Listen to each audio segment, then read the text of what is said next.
who really holds the power.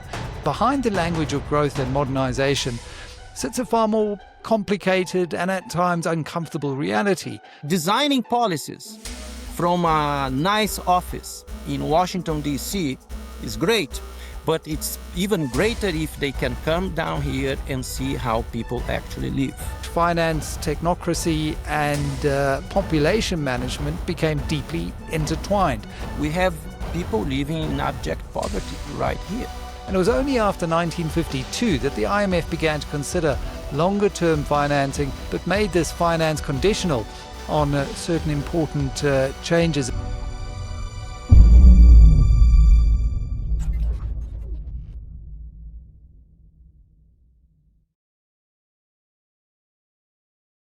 Well, for decades, the World Bank has presented itself as one of the great moral institutions of the modern world, a lender of last resort for poor countries, a champion of development, poverty reduction and progress. From its formation back in 1944, the IMF mainly focused on the provision of short-term finance to prevent countries, particularly in war-torn Europe at the end of the Second World War, beginning their reconstruction from collapsing under the weight of balance of payment crises. Best illustrated by the IMF's first loan, which was $25 million to France back in 1947, which was intended to prevent a catastrophic devaluation of the franc. And it was only after 1952 that the IMF began to consider longer-term financing, particularly in the Third World, but made this finance conditional on certain important changes in their policy orientation. But if you look at institutions like the World Bank and the IMF, in the book The Spell, the authors argue that behind the language of growth and modernization sits a far more complicated and at times uncomfortable reality, one in which finance, technocracy and population management became deeply intertwined. So in today's episode of Under the Spell, we're asking a difficult but a necessary question. When development loans shape not just economies but lives, who really holds the power? Well, we're joined by Professor Manoel Bittencourt, an extraordinary professor of economics at the University of Pretoria, who specializes in development macroeconomics, political economy and economic growth. A Brazilian native, he holds a PhD from the University of Bristol and has held positions at various institutions, including UCT, University of Cape Town, and WITS. So, Manoel, great to have you on the podcast. This is certainly not an anti-development conversation. It really is just an inquiry into how development was defined, who defined it, and what was lost in the process. So maybe before we get into the critique and the discussion, you could just share a little bit more about your academic journey and career so far and how you came to find yourself in South Africa. Thanks so much. Thanks for having me, Michael. Yes, I came to South Africa in 2007. I had just finished my PhD back in the UK. And it's interesting to recall that 2007 is the year of the financial crisis. And South Africa was a very interesting proposition for me. I wanted to come back to a developing country. I studied development macroeconomics, given my background. I was born and bred in Brazil, a country which back in the 80s and 90s when I was a kid, went through very serious macroeconomic crisis, including hyperinflation. Everything that the Zimbabweans experienced 20 years ago, we went through well before that in South America in general. So coming to South Africa for me was a kind of, that's what I wanted to do, going back again to a developing country, brand new democracy. Remember, 2007, South African democracy was 13, 14 years old, right? Since 1994. A very young society, thriving. And I remember very well, Michael, teaching development macroeconomics to students at the University of Cape Town. And there was a sort of a good vibe about the future of the country. And something also that I remember very well. There was this very, I didn't know much, so I had to learn from the students. There was this debate at the time about the Scorpion, which was an anti-corruption branch, independent, but part of government. And there was this debate back in the day about dismantling the scorpions. And the students, they were very passionate about keeping the scorpions alive. I didn't Yeah. know much about the scorpions. So I went and I spoke to the students, and I decided to read a little bit about the scorpions, because outside South Africa, very few people knew about the scorpions. My knowledge of South Africa was the basic one. It was Nelson Mandela, Desmond Tutu. And because I was a surfer in Brazil, also this guy who was a very famous South African surfer in Durban, Shaw Thompson, right? Back in the 1990s, right?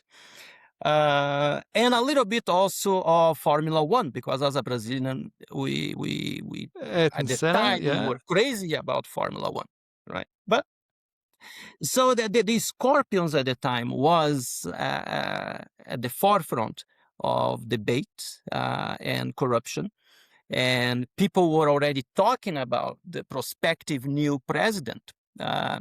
Who apparently everybody knew back then that it wouldn't work pretty well, and it didn't. But yes, and then I moved to the University of Pretoria, and then I went to WITS, and now I'm back at the University of Pretoria. I have always taught and also published papers on development macroeconomics using data from Brazil, South America, Saharan Africa, and also South Africa. That's a fascinating introduction. And I recall that time well back in 2007. Lani Ngcuka came out with his famous prima facie evidence of corruption statement against the then soon-to-be new president of the ANC, Jacob Zuma, who then became president of the country. And one could see exactly why. I mean, the Scorpions, I think, at that time had been very successful in prosecuting Jackie Salibi, then the head of police.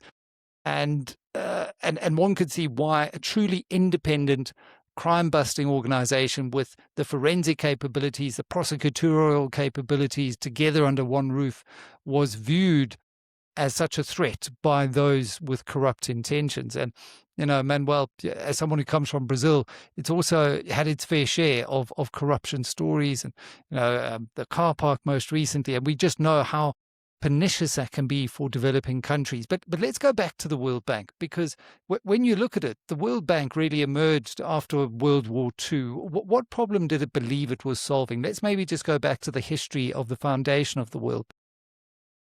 Well, the World Bank was put together in 1944, as you mentioned. The whole idea, the whole intellectual structure was put together right towards the end of World War II. Even John Maynard Keynes, the famous British economist, was behind the whole idea. And initially, it was put together in order to fund or to finance reconstruction of Europe, which was totally destroyed, or large parts of Europe were destroyed. With time, though, and I think it's also important before going there, the World Bank is a bank. It is what it says. It is a bank. And as a bank, it has shareholders.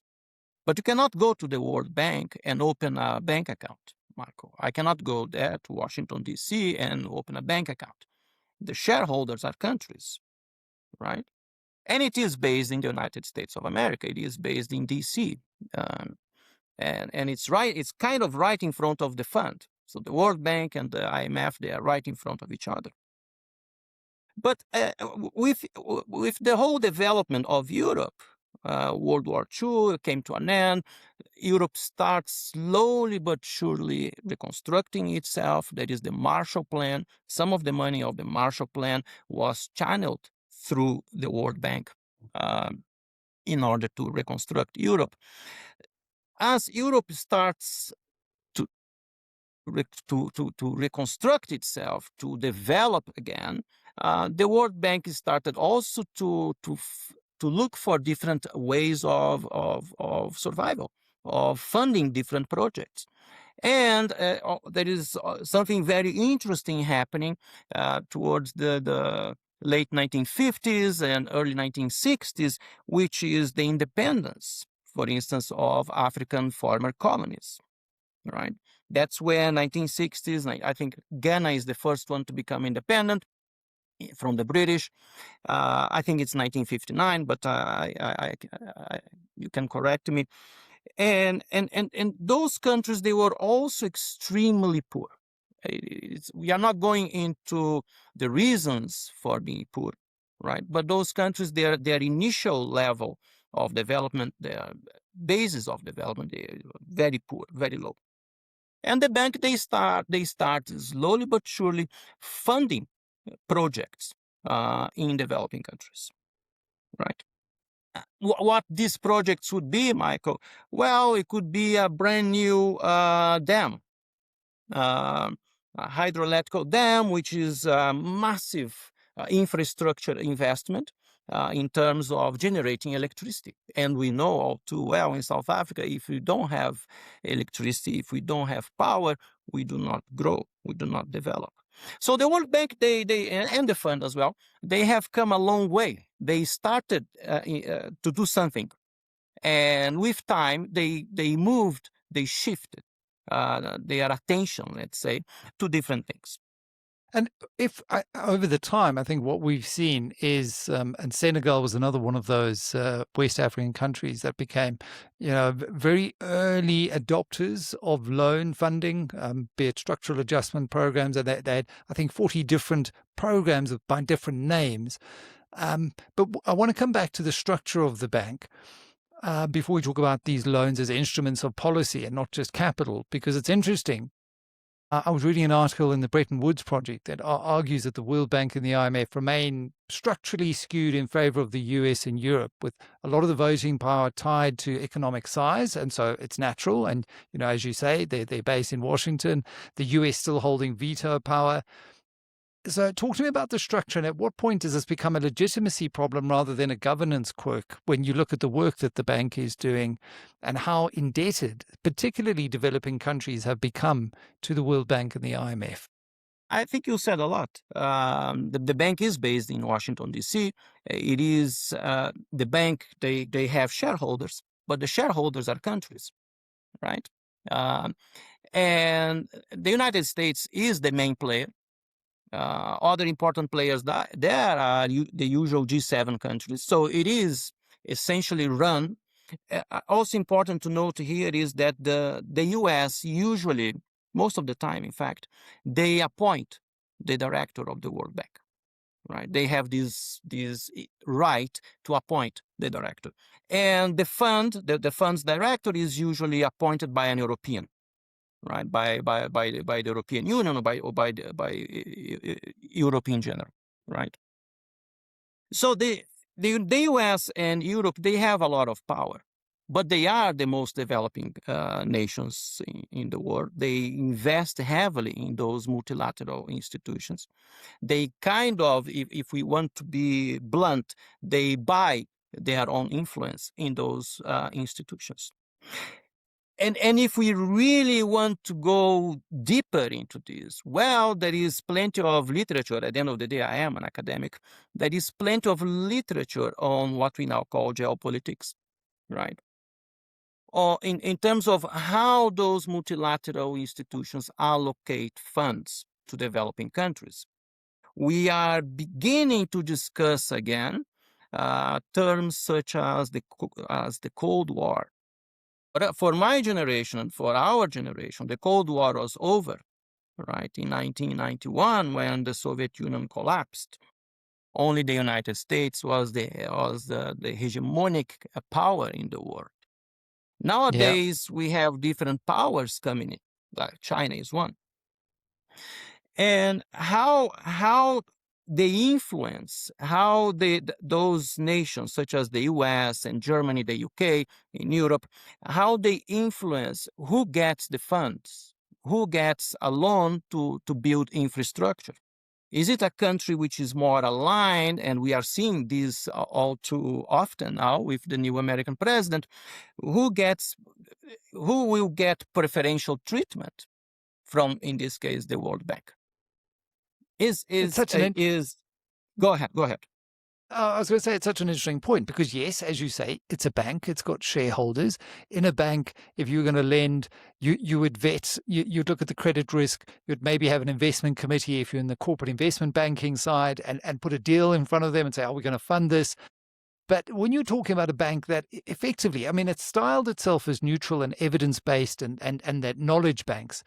But a lot of their research shapes markets and investor behavior and political choices. So, and in the context that you've just framed, I think it's very difficult to believe that they could ever really be neutral in that sense of the word when it comes to lending or imposing some kind of policy condition on their loans into the developing world. That is maybe trying to remain non-aligned, better than South Africa is doing at the moment, not doing war games off Simonstown with Iran, and but trying to be non-aligned, playing both sides, maybe selling resources to China and still trading with the West. But is there a concern that these institutions now do become more captured in their ideological imposition on countries that they lend to?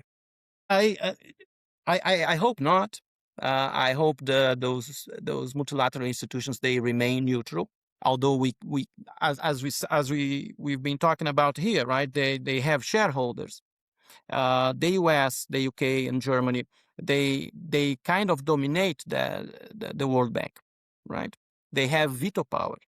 Therefore, we are just coming out from the Cold War, because it's been 30 years, but 30 years is just one generation. It's not a lot of time. Our democracy has been in place since 1994. It's a young democracy. It's not a lot of time. A lot of things can happen. A lot of things can be done, but it's not a lot of time in terms of human history. And we have a very aggressive, it's a strong word, but we have a very aggressive American president in power, a very aggressive administration, and it's very sad to see what is happening in Minneapolis. I spent time in Minneapolis during a short sabbatical back in 2023, and seeing those scenes are really not cool. But yes. We are in the academic community. We are kind of just waiting to see when the American president will start looking towards those institutions. We don't know. Yeah. Maybe not, maybe never, but he's difficult to forecast. Go ahead. Let's go back to maybe some historical lending that the bank has done. And, I guess, because if you look again at how the bank and the IMF describe themselves and their ideas, they really are, they've become consensus. They've been internalized by finance ministries and many academics as well as best practice. And, one wonders if that is genuine consensus, or is it a form of potential intellectual capture when you're trying to impose a model that may work in Western Europe or America into a society in a developing country in Africa that may have a different set of deep moral norms and values. I suppose the devil's advocate is, I mean, if you're lending into an African nation and its finances are unsustainable, is it irresponsible or even unethical to lend to them without demanding that kind of reform that comes with a structural adjustment program? And I think this is really getting to the core of especially how Africa has grappled with its relationship with these institutions, because the history is one of really being enslaved in this eternal kind of debt trap and debt spiral in the wake of this lending, certainly in the 70s, 80s, and 90s. I think you said a lot there. Yes, there is no consensus within the profession, within the development economics or the development macroeconomics community. There is no consensus. There is a famous economist, William Easterly. He's based at the NYU, New York University. He has written a couple of books about the World Bank, and he was a research director at the bank at some point. So he knows more or less how the bank works.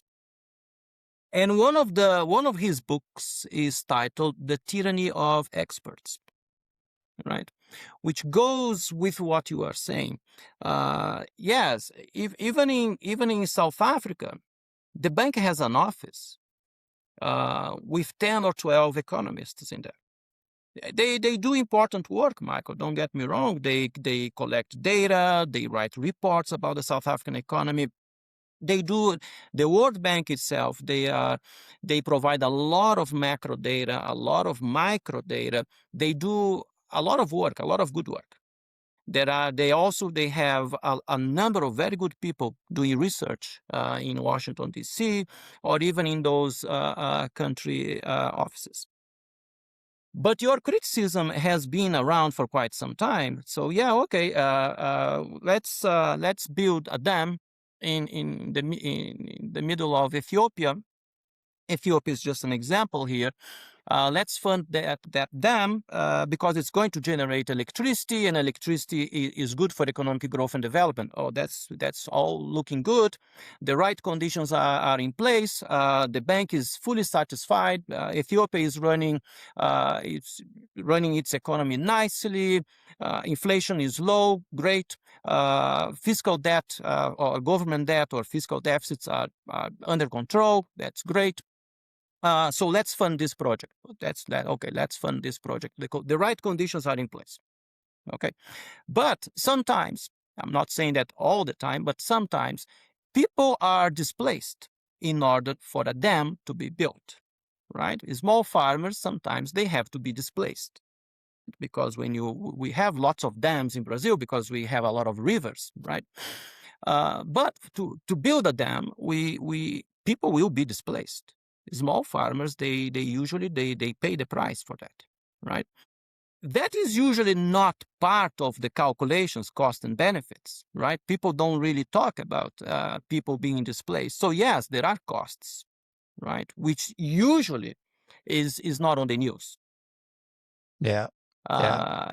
And that's a criticism on you guys. Usually those are not in the news, and I really like what you are doing here because we are discussing this openly, right?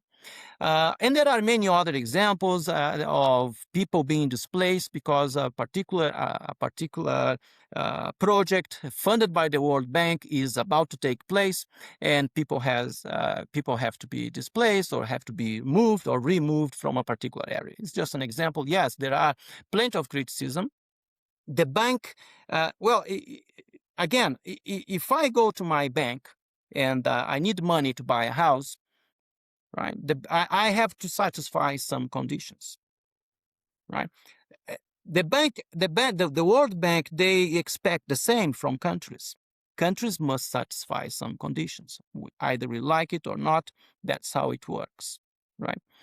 But there is something missing there. In addition to this geopolitical problem that has always been there, or influences of particular countries and how funds are allocated, depending on whether a country is aligned to one side or to the other side. That debate has always been there. But also more on the technical side, the criticism is very valid. And some people will even say that all developed countries nowadays, they developed without the World Bank, right? Without what we call foreign aid, right? Because at the end of the day, it is foreign aid. Yeah. But ultimately, and foreign aid, what one just has to look at some of the consequences and the unintended consequences that probably, in hindsight, could have been foreseen in lending to countries with dictatorships and maybe propping up regimes that maybe, had they not had that kind of financial support, would have seen regime change quicker. And there's, that's highly speculative. But one of the more provocative arguments in the spell is this link between development finance and population control programs. How deep was the World Bank's involvement in funding or promoting population control initiatives, particularly in Africa and Asia and Latin America during the 20th centuries?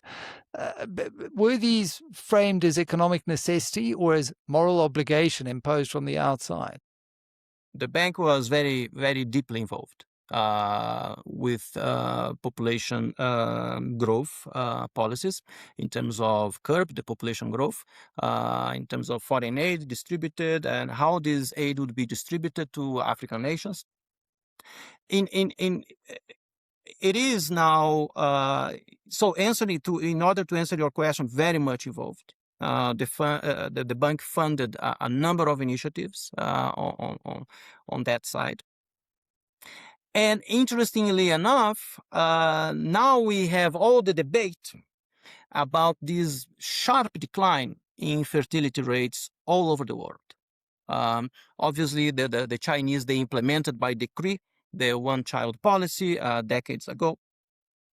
The demographic transition is happening in Africa as we speak.